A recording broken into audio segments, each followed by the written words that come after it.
ओम श्री सद्गुरुवे नमः. ओम श्री परमात्मने नमः. गुरुर्ब्रह्मा गुरुर्विष्णू गुरुर्देवो महेश्वरा गुरुर साक्षात परब्रह्म तस्मै श्री गुरुवे नमः. योगिनी उज्ज्वलाचा आपल्या सगळ्यांना नमस्कार आणि हृदयापासून धन्यवाद. कारण कालची मी पोस्ट टाकली होती क्रियायोगाच्या संबंधात. त्या पोस्टला तुम्ही सगळ्यांनी खूप छानपैकी रिस्पॉन्स दिला आहे आणि सगळ्यात आनंदाची गोष्ट म्हणजे खूप जणांनी सांगितलं की त्यांना क्रियायोग शिकायचा आहे. आत्तापर्यंत त्यांना माहिती जी मिळाली ती अपुरी आहे. तर कृपया ताई तुम्ही आम्हाला ह्याची संपूर्ण माहिती द्या. क्रियायोग म्हणजे नक्की काय आहे आणि कशा प्रकारे तो केला जातो, तर ह्या बाबतीत आम्हाला मार्गदर्शन करावे. तर परत एकदा सगळ्यांना थँक्स, धन्यवाद की तुम्ही क्रियायोगाबद्दल एवढा आपुलकी दाखवली किंवा हे शिकण्याची इच्छा व्यक्त केली. तर येस, आपण आता आपल्या क्रियायोगाच्या विषयावरती जाऊया. तर क्रियायोग म्हणजे काय? कारण क्रियायोगाबद्दल सगळेच जण हल्ली यूट्यूबवरती शोधतात की नक्की काय आहे क्रियायोग किंवा महाअवतार बाबाजी कोण आहेत. ह्या बाबतीत आपल्याला यूट्यूबवरती फक्त जुजबी माहिती मिळते किंवा त्याच्याबद्दल थोडंफार काही सांगितलं आहे ते समजतं. पण कुठल्याही व्हिडिओमध्ये क्रियायोग म्हणजे काय आहे, क्रियायोग कशा पद्धतीने केला जातो किंवा क्रियायोग करताना काय काय करावं लागतं ही माहिती त्याच्यामध्ये नाही आहे. तर ह्या सगळ्या दृष्टिकोनातनं आज मी तुम्हाला क्रियायोगाबद्दल सांगणार आहे आणि आशा करते की तुम्हाला ते समजेल आणि योग्य रीतीने ते तुमच्यापर्यंत पोचावं अशी महाअवतार बाबाजींच्या चरणी मी प्रार्थना करते. कारण जे करणार आहे ते महाअवतार बाबाजी करणार आहेत, मी इथे फक्त माध्यम आहे. तर क्रियायोग म्हणजे काय, क्रियायोग का करावा? कारण जर मी तुम्हाला म्हणाले की चला आपण क्रियायोग शिकूया किंवा तुम्हाला कोणी दुसऱ्याने सांगितलं की क्रियायोगाने खूप छान काही घडतं, आपण क्रियायोग शिकूया, तर सर्वात प्रथम आपल्या मनामध्ये येणार का शिकू, असं काय आहे क्रियायोगामध्ये की जे मी शिकलं पाहिजे किंवा जेणेकरून मला समजेल की त्याचा मला फायदा होतो.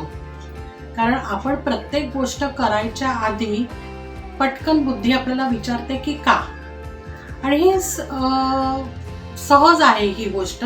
असं नाही की आपण मुद्दामून करतो. कुठलीही गोष्ट आपल्याला नवीन शिकायची असते तर आपण नक्कीच ती तपासून पाहतो की का करावी. तर क्रियायोग हा जो आहे हा करताना हा मुख्य म्हणजे मानसिक, भावनिक, शारीरिक आणि आध्यात्मिक ह्या 4 स्तरावर काम करतो. आता मानसिक म्हणजे काय, मानसिक तिथे कसा काम करतो क्रियायोग? कारण क्रियायोग जर करायचा असेल आणि तिथे ज्या वेळेला मी म्हणते की हा मानसिक रीतीने काम करतो तर मनावर ह्याचा कशा प्रकारे परिणाम होतो. आता मन, मानसिक म्हटल्यावरती निश्चित तिथे मन आलं आणि आपलं मन हे कसं आहे तुम्हाला सगळ्यांनाच माहीत आहे. माकडासारखं ते इथून तिथे तिथून इथे उड्याच मारत असतं, ते कधी स्थिर राहत नाही. क्षणात इकडे तर ते संपूर्ण जगभर फिरून येतं. तर अशा प्रकारचं हे जे मन आहे ते आपलं मन आपल्याला शांत करण्यासाठी क्रियायोगाचा उपयोग होतो. मन शांत करणं म्हणजे काय? कारण आत्ताच आपलं असं झालेलं आहे की मन आपल्या काबूमध्ये नसून आपण मनाच्या काबूमध्ये आहे. मनामध्ये असंख्य विचार येत असतात, बरोबर, आणि त्याचबरोबर त्या विचारांच्या भोवऱ्यामध्ये आपण अडकत जातो.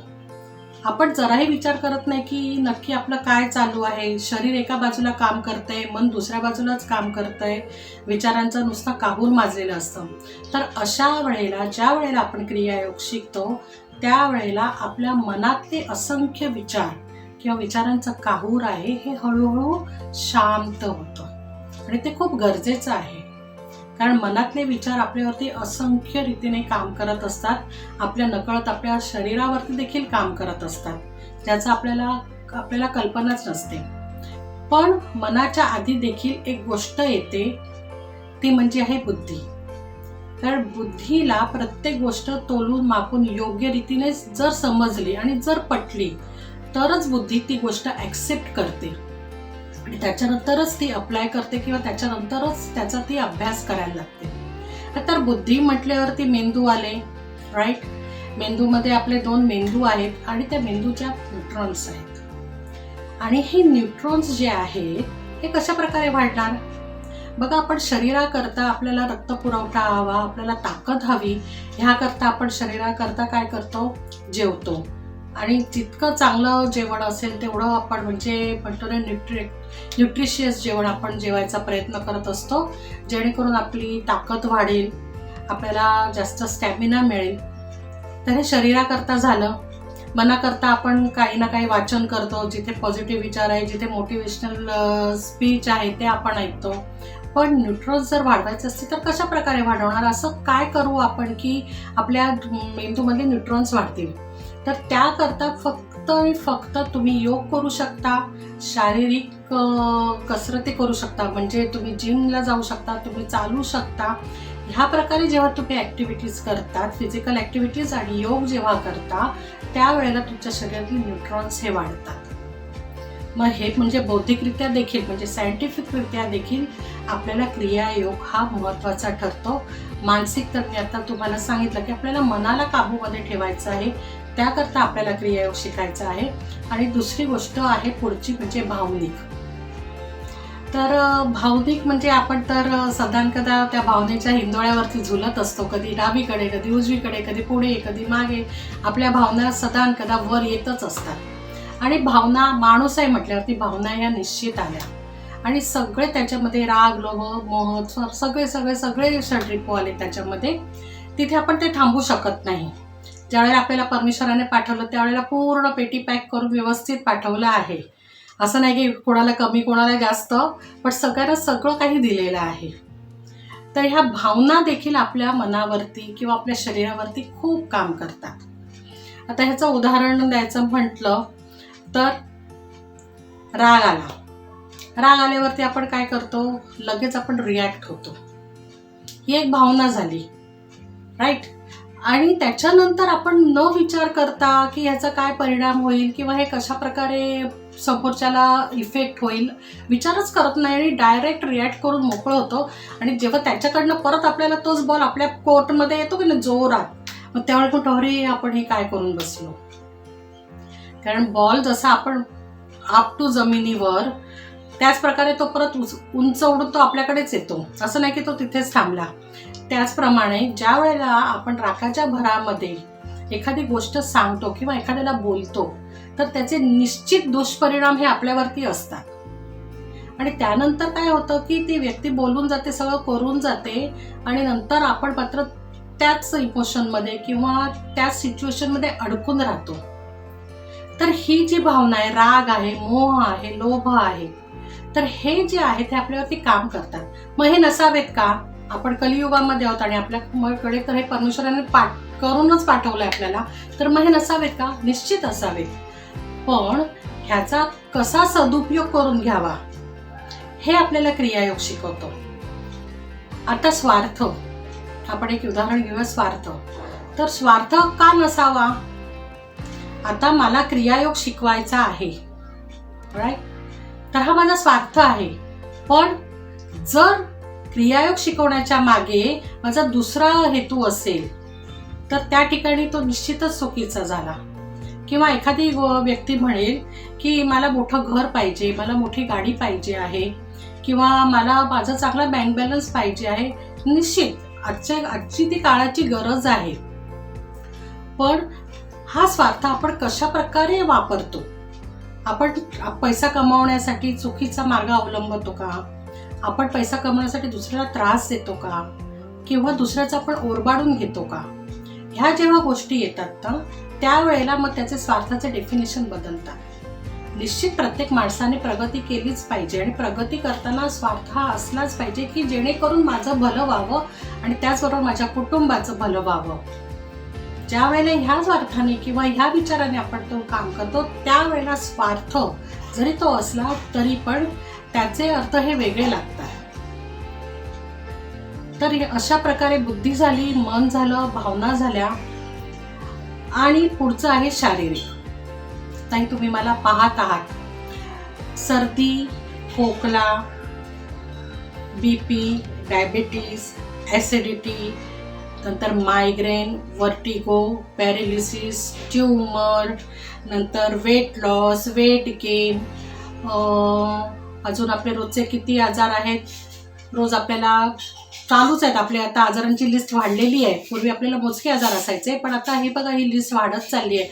आणि हे सगळे आजार घेऊन आपण रोज जगत आहोत. डिप्रेशन सगळ्यात महत्त्वाचं आत्ताचं. डिप्रेशन आणि स्ट्रेस जो आत्ताच्या कलियुगाला मिळालेला हा मोठा रोग आहे. प्रत्येक माणूस आज स्ट्रेसमध्ये आहे, कारण त्यांना कामाचा प्रचंड लोड आहे. कामाचं टार्गेट दिलं जातं, ह्या दिवसामध्ये एवढं काम झालंच पाहिजे. म्हणजे ऑफिसची जबाबदारी किंवा आपल्या व्यवसायाची जबाबदारी, त्याचबरोबर घरची जबाबदारी, ह्याचा बॅलन्स सांभाळणं, ह्याचं समतोल राखणं, ह्याच्यामध्ये माणसाला अतिशय स्ट्रेस येतो. आणि ह्या स्ट्रेसचा नकळत हा परिणाम आपल्या शरीरावर होत असतो. म्हणून स्ट्रेस, त्याच्यानंतर स्ट्रेसने येणारा आपला नर्वसनेस, आपल्याला तो दिसून येत नाही, पण तो हळूहळू आपल्या शरीरामध्ये, मनामध्ये तो डेव्हलप होत असतो. मग नर्वसनेस आल्यानंतर त्याचं डिप्रेशन, हे सगळे प्रकार जे आहेत ते आपल्या शरीरावरती काम करत असतात. आणि त्याचबरोबर मुख्य म्हणजे काही व्यक्तींना सवय असते की मनामध्ये गोष्टी दाटून ठेवणं, किंवा आपण म्हणू की त्याच विचारांमध्ये, त्याच सिच्युएशनमध्ये राहून आपल्या भावनांना कंट्रोल करून, म्हणजे किती आपल्या काही भावना असतात, आनंद असतो, राग असतो, काहीही असेल, तर भावना ह्या कंट्रोल केल्या जातात आणि त्या मनामध्ये साठवून ठेवल्या जातात. आणि त्याचे दुष्परिणाम हे आपल्या शरीरावरती होत असतात. कारण कुठलाही रोग हा असाच म्हणजे सहज नाही होत आपल्याला. त्याकरता मनाचा अतिशय मोठा रोल असतो. आपल्याला कळत नाही की आपण त्या विचारांमध्ये किती वाहून जातो किंवा त्या निगेटिव्हिटीमध्ये. कारण तुम्ही जो विचार करता त्याप्रमाणे त्या विचारांचा परिणाम तुमच्या मनावर, तुमच्या सुप्त मनावरती, तुमच्या पंचकोशांवरती, तुमच्या सप्तचक्रांवरती, तुमच्या शरीरातल्या प्रत्येक सेल्स, अणु, रेणू प्रत्येकावरती तो होत असतो.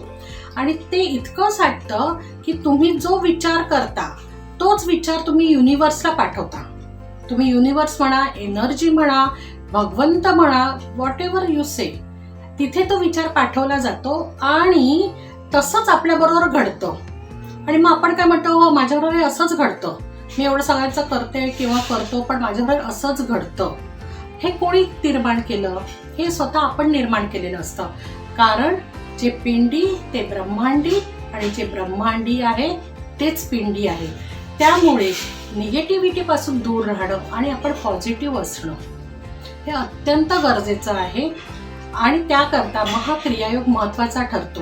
क्रियायोग आपल्याला एक पूर्ण दिशा देतो प्रत्येक गोष्टीमध्ये, की आपल्याला काय योग्य आहे, अयोग्य आहे हे करणं खूप महत्त्वाचं आहे. आता मनाचं पण आपण म्हणालो, मनाकरता पण मी तुम्हाला एक उदाहरण देईन. मानवाचा स्वभाव आहे की संकटात असलं किंवा आपल्याला काही हवं असलं की भगवंताकडे जायचं, देवळामध्ये जायचं, डोळे मिटायचे, भगवंता माझा ना पेपर आहे, माझी अशी परीक्षा आहे, या परीक्षेमध्ये मला 80% मार्क मिळवून दे, मग मी तुला 5 नारळांचं तोरण बांधीन. ओके, जसं झालं त्याच्यानंतर मग परत आपण तिथे पण काय करतो, ॲडजस्टमेंट करतो. बरं 80% नाही ना, मग निदान 70-75 दे. मग 70-75 दिले तर मी तुला 5 पेढे दाखवीन, 5 मोदक दाखवीन. अरे काय आहे, भगवंताच्या बरोबर तुम्ही डील करता का? तुम्ही तुमच्या विचारांवरती ठाम का नाही? तुम्ही तुमच्या मनावरती ठाम का नाही? आणि मुख्य म्हणजे हे ठीक आहे, आपण युनिव्हर्स म्हणू, एनर्जी म्हणू, देव, भगवंत म्हणू, ती एनर्जी आहेच, प्रश्नच नाही. पण जर तुम्ही स्वतः पॉझिटिव्हलीच विचार करणार असाल किंवा करत असाल तर तुम्हाला ह्या गोष्टीची गरजच नाही पडत. कारण तुम्ही जेव्हा पॉझिटिव्ह विचार करता त्यावेळेला जसं निगेटिव्हिटीसाठी प्रत्येक गोष्ट कारणीभूत ठरते, त्याचप्रमाणे ज्या वेळी तुम्ही पॉझिटिव्ह विचार करता त्यावेळी तुमचं मन, तुमचं सुप्त मन, तुमचे पंचकोश, तुमचे सप्तचक्र, शरीरातले प्रत्येक अणुरेणू हे तुमच्याकरता आपोआप काम करायला सुरुवात करतात. हे तुम्हाला दिसून नाही येणार बाहेरनं की हा आता माझं ह्या चक्राने काम केलं, माझा हा सेल जसा डेव्हलप होतोय, नाही, हे आपल्याला दिसून नाही येत. पण ह्या गोष्टी आतून लगेच तयार होतात. एवढा मनाचा किंवा आपल्या भावनांचा इफेक्ट आपल्या शरीरावरती होत असतो. मग जर समजा आपण रोज पॉझिटिव्ह विचार केला किंवा पॉझिटिव्ह गोल सेट केले की हा माझा गोल आहे आणि ह्या गोलपर्यंत मला अशा अशा प्रकारे इतक्या दिवसात पोचायचं आहे, त्याकरता मी काय एफर्ट्स टाकू किंवा मी अजून काय काम करू, ह्या मार्गदर्शन स्वतःला आपण जेव्हा असं स्वतःला मार्गदर्शन करणार त्यावेळेला तुमची प्रत्येक गोष्ट ही पॉझिटिव्ह होणार. पण आपला अँगल तसा नाही आहे. आपण काय करतो, आधी निगेटिव्ह विचार करतो. आयदर मी असं म्हणेन की काही माणसं अशीही आहेत की ते आधी निगेटिव्हच विचार करतात. निगेटिव्ह पॉसिबिलिटीज किती आहेत, मग त्याच्यावरती काम करून मग ते पॉझिटिव्हिटीकडे वळतात. पण गरजच नाही ना. अगोदर तुम्ही निगेटिव्ह जर विचार केला तर तिथे तुम्ही ठीक आहे, तुम्ही म्हणता की आम्ही पॉझिटिव्हिटीकडे जातो, अगोदरच हा विचार केलेला बरा असतो म्हणजे प्रत्येक मार्ग मिळतात.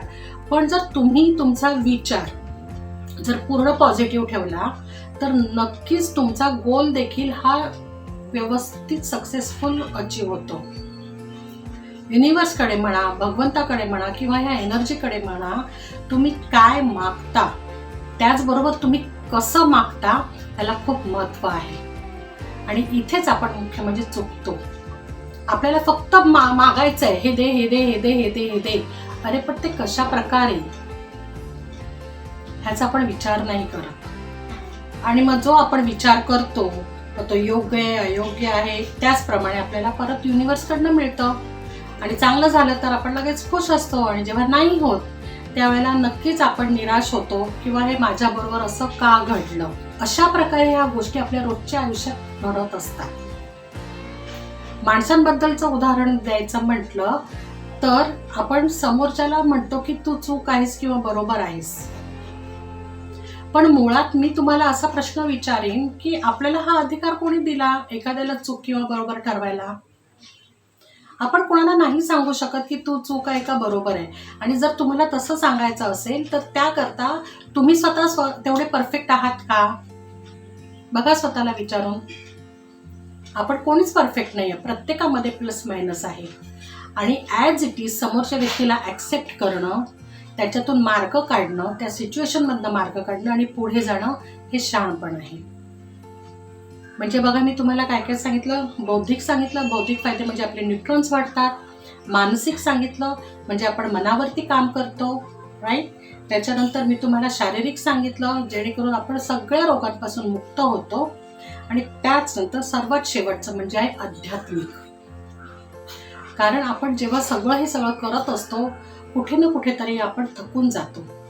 कधीतरी असं वाटतं की नाही आता हे बस झालं, मला शांतता हवी आहे, मला कोणी नको आहे, 5-10 मिनिटं का होईना मला माझ्या स्वतःबरोबर राहायचं आहे. हे जेव्हा स्वतःबरोबर राहणं गरजेचं असतं ना त्यावेळेला आपल्याला क्रियायोग कामणार आहे. क्रियायोग ही त्यावेळेला अशी किल्ली आहे की जेथे आपण क्रियायोगाचं एक जरी क्रिया केली तरी आपलं मन, आपलं शरीर, आपलं सुप्त मन हे शांत होत जातं. आपण प्रत्येक गोष्टीचा पूर्णपणे पूरक विचार करायला शिकतो. काय योग्य आहे काय अयोग्य आहे ह्याचा आपण उहापोह घ्यायला लागतो. मनाचा विचार करत करत आपण संपूर्णपणे शांत होत जातो. शरीर आणि मन ह्यांना जोडणारा दुवा म्हणजे श्वास. तर श्वास जो आहे हाच मुख्य महत्वाचा आहे क्रियायोगामध्ये. आणि ह्या श्वासाच्या मदतीने, मनाच्या मदतीने आपण आत्मस्वरूपाकडे वळत जातो, आत्मसाक्षात्काराकडे वळत जातो. माझा जन्म का झाला, कशा करता झाला, मला नक्की काय कार्य करायचं आहे ह्याचा आपण शोध घ्यायला लागतो. आणि ज्या वेळेला हा शोध घेता घेता आपल्यामध्ये हळूहळू बदल होत जातात तसेच आपलं मन, बुद्धी, शरीर हे देखील बदलत जातात. आणि ह्या साधना मार्गावरती जेव्हा आपण येतो तेव्हा निश्चितपणे आपली सर्व बाजूने प्रगती झालेली असते. म्हणजे बौद्धिक झालं, ब्रेन झालं, मानसिक माइंड झालं, इमोशन्स, राईट.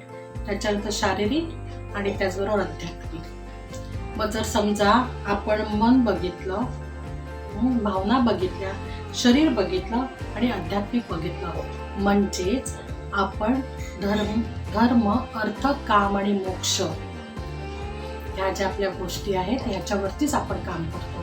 आणि हेच जगण्यासाठी, ह्याच्यातूनच बाहेर पडण्यासाठी आपला जन्म झालेला असतो. शरीर हे भोग भोगत असतं कारण शरीराचं पूर्वसंचित असतं. त्याप्रमाणे प्रत्येक माणसाला भोग भोगावे लागतात त्या व्यक्तीला.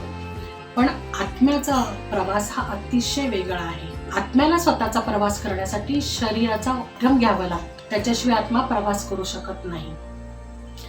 पण कर्तव्यनिष्ठित कर्म हे वेगळं आहे आणि कर्म करणं हे वेगळं आहे. दोन्ही कर्मांची आपण काय करतो, सांगड घालतो आणि मग आपल्याला समजत नाही की मी नक्की काय करायला पाहिजे. तर ह्या सगळ्यांमधनं बाहेर पडायचं असेल तर आपल्याला क्रियायोग शिकणं गरजेचं आहे. कारण क्रियायोग आपल्याला ह्या सगळ्यातून, ह्या व्यूहरचनेतून बाहेर पडण्यासाठी मदत करतो. मग आता प्रश्न पुढचा आला, वाय समजलं, का शिकावा, वाय हे तुम्हाला समजलं. आता प्रश्न आला हाऊ, कशा प्रकारे, काय आहे असं क्रियायोगामध्ये, की कशाचा अभ्यास केला जातो की जेणेकरून ह्या सगळ्यांवरती आम्ही मात करू शकतो. तर क्रियायोग जो आहे हा संपूर्णपणे श्वासांवर आहे. आता समजा एखादं शरीर तुमच्या समोर ठेवलं, सगळे ऑर्गन्स आहेत, सगळं काही व्यवस्थित आहे, पण त्याचा श्वासच चालू नसेल तर आपण म्हणू का की ती व्यक्ती जिवंत आहे किंवा हे शरीर चांगलं आहे. आपल्याकरता ते शरीर काहीच कामाचं नाही. आपण ते शरीर घेणार, चैत्यभूमीमध्ये नेणार, स्मशानात नेणार आणि अग्नी देणार. बरोबर. जेव्हा आपण एखादी व्यक्ती जाते तेव्हा सगळे ऑर्गन्स तर असतात, डोळे असतात, कान असतात, नाक असतं, ओठ असतं, हात पाय असतात, सगळं सगळं सगळं असतं.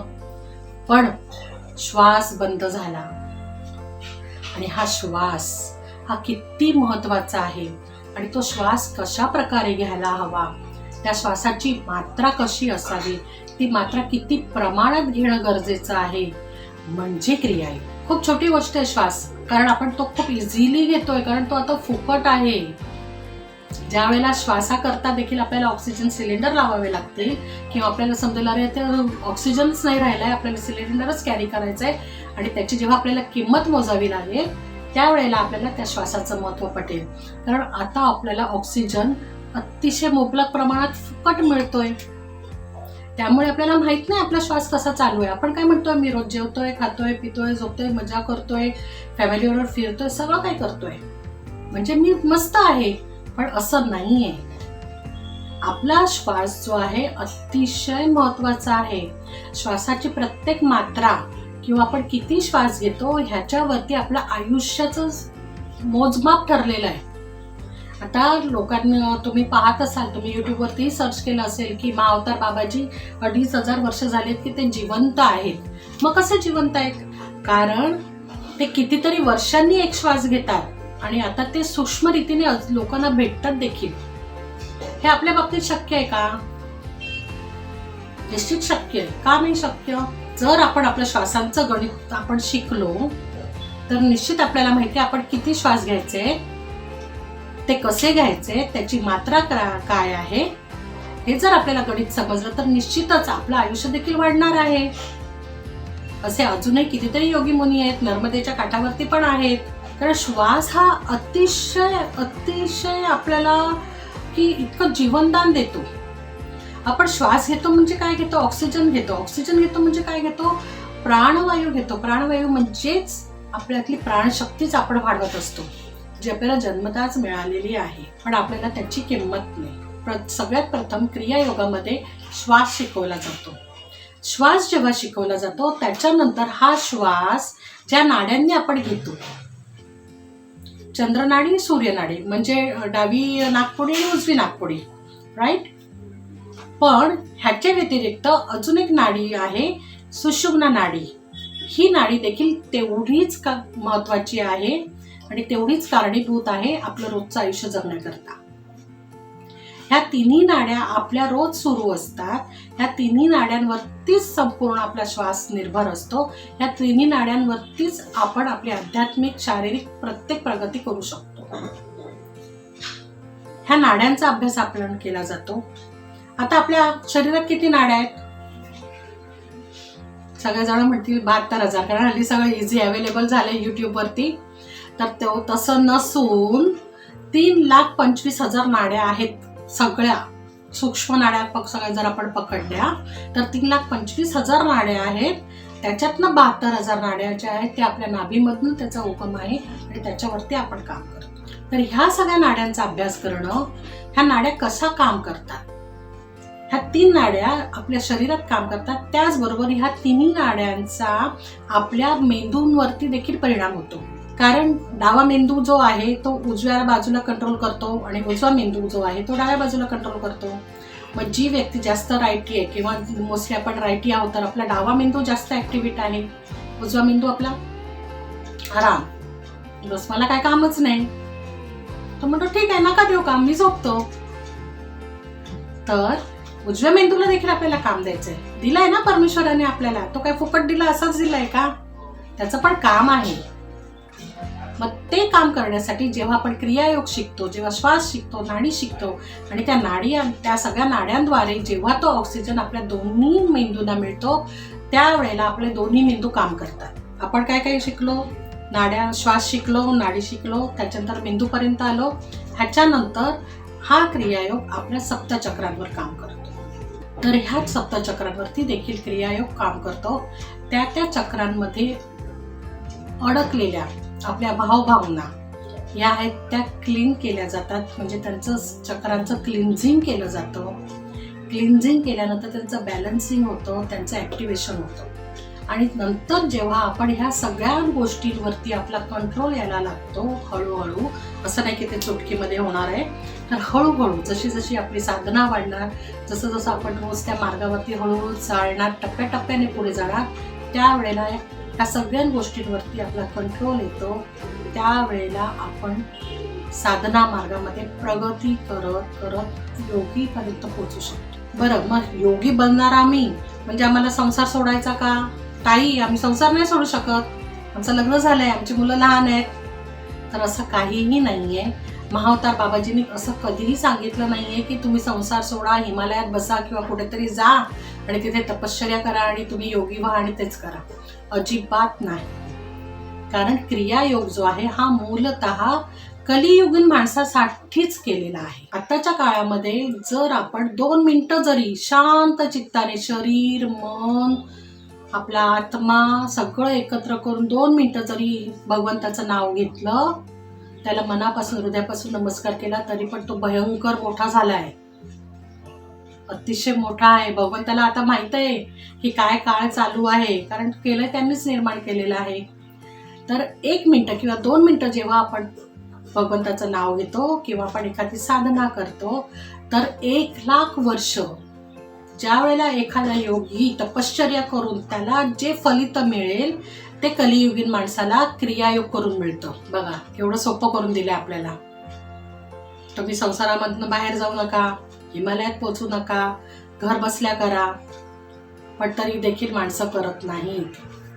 मला फोन येतात, सगळं माहिती विचारतात आणि मग विचारतात ताई सगळं ठीक आहे पण किती वेळ लागेल ते सांगा ना. आपल्याला बघा आपल्या प्रायोरिटीज काय आहेत. आपल्या प्रायोरिटीज काय आहेत? सगळ्यात महत्वाचा पैसा, राईट. नंतर येतं आपलं घर, नंतर येते आपली फॅमिली, नंतर येतं आपल्या फॅमिली करता स्वतः करता बाहेर जाणं, त्याच्यानंतर मोठं घर झाल्यानंतर अजून एक सेकंड होम पाहिजे, त्यानंतर फॉरेन ट्रिप्स पाहिजेत किंवा वर्षातनं 2दा-3दा आम्हाला कुठेतरी आउटिंगला गेलं पाहिजे, गरम होतंय आम्हाला नॉर्थला पाहिजे. ह्या आपल्या गरजा खरंच आहेत का? बरं, ह्या गरजा खरंच आहेत आपण म्हणूया, हे पण गरजेचं आहे, नाही असं नाही. फॅमिली गरजेची आहे, मोठं घर गरजेचं आहे, फिरणं गरजेचं आहे, पण हे केव्हा शक्य होईल? हे तेव्हा शक्य होईल जेव्हा तुमची हेल्थ चांगली असेल, जेव्हा तुमचं शारीरिक आणि मानसिक आरोग्य चांगलं असेल. पण आपण काय केलं, ह्या सगळ्या प्रायोरिटीज वर आहेत आणि हेल्थ आपली खालच्या बाजूला आहे. अल्दो हेल्थ वरती पाहिजे, पण आपण उलट करतो. आपण आधी सगळं बघतो आणि हेल्थलाच ओके ठीक आहे जाऊ जिमला, आज नाही उद्यापासून चालायला जाऊ, नाही आज कंटाळा आलाय, आज नाही योगासनं करायची, आज काय बाहेरच जायचंय, नाही आज काही आम्हाला जमलंच नाही, आज आम्हाला नाही तिथे जायचं होतं म्हणून आज आमची साधनाच झाली नाही. ताईला काहीच फरक पडत नाही ना, इव्हन महाअवतार बाबाजींना फरक पडतो. फरक तुम्हाला पडतो. जसं आपण म्हणतो एक एक क्षण महत्वाचा आहे, तसंच एक एक श्वास महत्वाचा आहे, तसंच आपलं शरीर देखील तेवढंच महत्वाचं आहे. जर तुमचं शरीर नीट असेल, जर तुमची मानसिक आरोग्य, तुमचं शारीरिक आरोग्य चांगलं असेल, तरच तुम्ही बाकी सगळ्या गोष्टी करू शकता. जरा समजा एखादा विचार करा, अशी वेळ कधीच कोणावरती येऊ नये ही माझी विनंती आणि प्रार्थना आहे. पण समजा एखाद्या व्यक्तीला तरुण वयामध्ये काही अपघात झाला आहे किंवा काही त्याला घडलं आहे आणि तो बेडरिडन आहे, बघा त्या व्यक्तीला तुम्ही जाऊन विचारा काय उपयोग आहे का. आता लता मंगेशकर आता आपल्या गानकोकिळा आता सध्याच त्यांचं निधन झालं. त्यांचं शेवटचं ट्विट सगळीकडे फेसबुकवरती आणि सगळीकडे व्हॉट्सअपला फिरतंय. हे आपल्याला कधी रिअलायझेशन होतं, ज्या वेळेला आपण अंथरुणाला खेळतो, ज्या वेळेला समजतं की अरे हे काय उपयोगाचंच नाहीये, हेल्पलेस आहोत आपण, काही उपयोग नाहीये. लाखो करोडो रुपये असू दे, पण जर तुमचं स्वास्थ्य ठीक नाहीये, जर तुमचं मानसिक आरोग्य ठीक नाहीये, तुम्ही काय करू शकता. जर तुम्हाला चालताच येत नसेल तर तुम्ही काय करणार. तुम्हाला घास भरवला पण जर तुम्हाला गिळताच येत नसेल तर तुम्ही काय खाणार. बरोबर बोलते ना मी. तर आपल्याला काय करायचं आहे, तर ह्यावर तुम्ही नक्की विचार करा की आपल्याला कशाला प्रायोरिटी द्यायची. आधी आपल्याला शारीरिक आणि मानसिक आरोग्याकडे लक्ष द्यायचं आहे का ह्या बाकीच्या गोष्टी करायच्याच आहेत. ते आपलं कर्तव्य आहे. आपल्या कुटुंबाकरता किंवा आपल्या समाजाकरता पण आपली काही कर्तव्य हे आपल्याला करायचीच आहेत. तिथे मी कधीच म्हणणार नाही की करायचे नाही आहेत, तुम्ही निश्चितपणे करायची आहेत ती. पण त्याकरता आधी स्वतःचं आरोग्य चांगलं असणं खूप महत्वाचं आहे. मग हे आरोग्य जे आहे हे कशामुळे चांगलं राहतं. 1 मिनिट 22 सेकंद ही महाअवतार बाबाजींची जी महाक्रिया आहे हा तिचा वेळ आहे. मग 1 मिनिट 22 सेकंद तुम्ही काढू शकाल का. आता हो म्हणणार आपण सगळेजण, हो करू. पण जेव्हा मी पुढे क्लॉज टाकते की ही महाक्रिया शिकायच्या आधी तुम्हाला काही अष्टांग योगातले काही योग किंवा काही क्रिया करायच्या आहेत आणि मग टोटल तुम्हाला 20 मिनिटं लागतील. आता बोला, काढणार वेळ. येस. क्रिया योगाला तुम्ही शिकल्यानंतर टोटल रोजची साधना करायला 20 मिनिटं लागतात. मग ही 20 मिनिटं आपल्याला महत्वाची आहेत किंवा नाही हे तुम्ही ठरवायचं आहे. कारण जर 20 मिनिटं तुम्ही स्वतःला दिलीत तर निश्चित तुमच्या आयुष्याचं सोनं होणार आहे. कारण धर्म अर्थ काम मोक्ष म्हणजेच इमोशनल, मेंटल, फिजिकल आणि स्पिरिच्युअल ह्या 4 गोष्टींवरती तुमचा फायदा आहे. मग हा फायदा तुम्ही करून घ्यायचा किंवा नाही हे तुम्ही ठरवणार. मी काय तुम्हाला फक्त मार्गदर्शन करणार. महाअवतार बाबाजींनी सांगितल्याप्रमाणे त्यांनी जर शिकवायला मला उभं केलं आहे तर ते माझ्या मार्फत मार्गदर्शन होईल तुम्हाला. पण ते करायचं की नाही हा निर्णय स्वतः तुमचा आहे. तर हा असा क्रियायोग आहे. जेव्हा आपण क्रियायोग शिकतो म्हणजे नक्की काय होतं हा एक पुढचा प्रश्न. हा प्रश्न मला खूप जणांनी विचारला. इव्हन कालपासून पण बरेच फोन आले, त्यांनी पण विचारला म्हणजे नक्की ताई काय होतं, तुमच्यातला बदल आम्ही पाहिला, म्हणजे नक्की काय झालं. तुम्ही इतकी तास साधना केली किंवा जे काही मी साधना केली म्हणजे नक्की त्यावेळेला काय घडलं. तर ते काय घडलं किंवा ते कसं घडलं हे मी तुम्हाला शब्दात नाही सांगू शकत. कारण प्रत्येक छोट्या छोट्या अणुरेणूंवरती काम झालेलं आहे. छोट्यातला छोटा अणुरेणू रोज रोज बदलत गेलाय. रोज माझे पंचकोश बदलत गेले. अन्नमय कोश रोज बदललाय, मनोमय कोश रोज बदललाय, आनंदमय कोश बदलला आहे, विज्ञानमय कोश बदलला आहे, माझी 7 चक्र बदलली आहे, माझे प्रत्येक ऑर्गन्स बदलले आहेत. आता ऑर्गन्स माझे कसे आहेत ते मला नाही माहिती. मी काय असं आतमध्ये बघितलं नाही झाकून अरे माझे ऑर्गन्स कसे आहेत आज बघूया आपण, नाही माहिती. म्हणजे कुठल्याच माणसाला नाही माहिती. आपण MRI करतो, हे सगळं करतो, पण ऍक्च्युअली ते आपल्याला दिसतं, पण ते आतमध्ये ऍक्च्युअल काय आहे नाही माहिती ना. हृदय आहे, आपण बघतो, आपल्याला त्याचे व्हिडिओज दिसतात, हे करतात, पण ऍक्च्युअल काय हे जेव्हा ते धडधडतंय तेव्हाच आपल्याला अनुभव येतोय. किंवा खळ्याळ टाक असं झालं कधीतरी होतं तेव्हाच समजतं अरे मला काय झालं बापरे. किंवा कधी कधी गॅसवर येतो, हृदयावरती प्रेशर येतं, हार्टवरती, मला श्वास घेता येत नाही, मला कसं तरी होतंय, मी आता जाणार, इथपर्यंत आपण विचार करतो. म्हणजे काय होतं त्यावेळेला आपण विचारतो म्हणजे काय होते तुला, काय होते सांग ना, तुला काय होते, काय होतंय. नाही मला सांगता नाही येते, मला कसं तरी होते, मला कसं तरी होते, मला कसं तरी होते, मला बेचैन होतंय, नाही सांगू शकत. त्याचप्रमाणे क्रियायोग म्हणजे ज्या वेळेला आपण करतो, त्या साधना मार्गावर रोज आपण क्रिया करत राहतो, त्यावेळेला ते काय घडतं किंवा माझ्याबरोबर आतमध्ये काय घडलं, हा संपूर्णतः अनुभव आणि अनुभूतीचा विषय आहे. ते मी तुम्हाला शब्दातीत नाही सांगू शकत की माझ्याबरोबर हे असं झालं किंवा आतमध्ये असं घडलं. आता त्वचेचे पण कितीतरी लेयर्स असतात, तर नक्की कुठल्या त्वचेवर काम केलं, नक्की काय बदललं त्यांनी त्वचेमधलं, काय बॅलन्स केलं, आय डोंट नो, पण हे घडतं. काही जणांनी विचारलं प्रत्येक रोगांवरती काम करतं का? येस. त्या बाबतीत मी तुम्हाला हवी ती गॅरंटी देऊ शकते. फक्त कंडिशन एक आहे की तुमचं समर्पण पाहिजे, तुमची श्रद्धा पाहिजे आणि तुमचा विश्वास पाहिजे. नाही ताई तुम्ही सांगितलं, आम्ही तुमच्या क्लासला आलो, आम्ही असं केलं, आम्ही तसं केलं, पण आमचं काही झालंच नाही, हे जेव्हा म्हटलं जातं त्यावेळेला त्यांना पहिला प्रश्न माझा असा असतो की तुम्ही हे किती वेळा केलं. कारण कुठलीही गोष्ट तेव्हाच साध्य होते ज्या वेळेला त्याच्यामध्ये सातत्य असेल, त्या गोष्टीवर तुमचा विश्वास असेल, त्या गोष्टीवर तुमची श्रद्धा असेल आणि हे घडतं. पण त्याकरता तेवढा प्रामाणिकपणा तुमच्या साधनेमध्ये पाहिजे, तेवढं सातत्य तुमच्या साधनेमध्ये पाहिजे आणि तेवढी श्रद्धा तुमच्या साधनेमध्ये पाहिजे. तर हा क्रियायोग तुम्ही शिका. ह्याच्यातली जास्तीत जास्त माहिती मी तुम्ही जेव्हा शिबिराला याल त्यावेळेला नक्कीच मिळेल. तर हा क्रियायोग शिका, स्वतःचं आरोग्य चांगलं करून घ्या. आपल्याबरोबर कुटुंबाबरोबर आपल्या आजूबाजूचे, आपल्या आजूबाजूला आपला समाज, ह्या सगळ्यांना आपल्याला सुदृढ बनवायचं आहे. आणि हा व्हिडिओ तुम्ही नक्की लोकांना शेअर करा, जेणेकरून क्रियायोगाची माहिती, योग्य माहिती, हे सगळ्यात महत्त्वाचं आहे. योग्य माहिती सगळ्यांपर्यंत पोहोचू दे, सगळ्यांना समजू दे क्रियायोग म्हणजे नक्की काय आहे. कारण अजूनही लोकांना क्रियायोग म्हणजे काय आहे हे माहीत नाहीये. तर हे प्रत्येकापर्यंत पोहोचवा.